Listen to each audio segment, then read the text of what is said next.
نکاح کا شرعی حکم کیا ہے؟ آیا یہ فرض ہے، واجب ہے، سنت ہے یا محض مباح ہے؟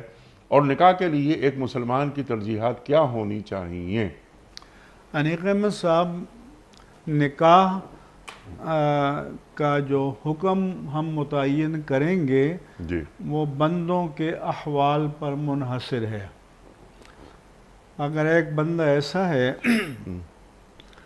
کہ وہ جسمانی اعتبار سے نکاح پر قادر ہے اور وہ سمجھتا ہے کہ اگر میں نکاح نہیں کروں گا تو حرام میں مبتلا ہونے کا ظن غالب ہے، ٹھیک تو اس پر نکاح کرنا فرض ہے۔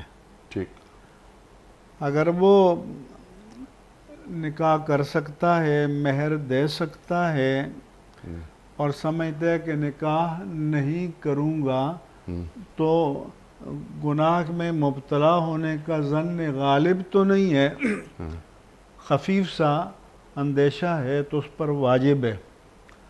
اور اگر وہ نکاح پر قادر بھی ہے، مالی استطاعت بھی رکھتا ہے، مہر ادا بھی کر سکتا ہے، تو اس کے لیے نکاح کرنا سنت مؤکدہ ہے۔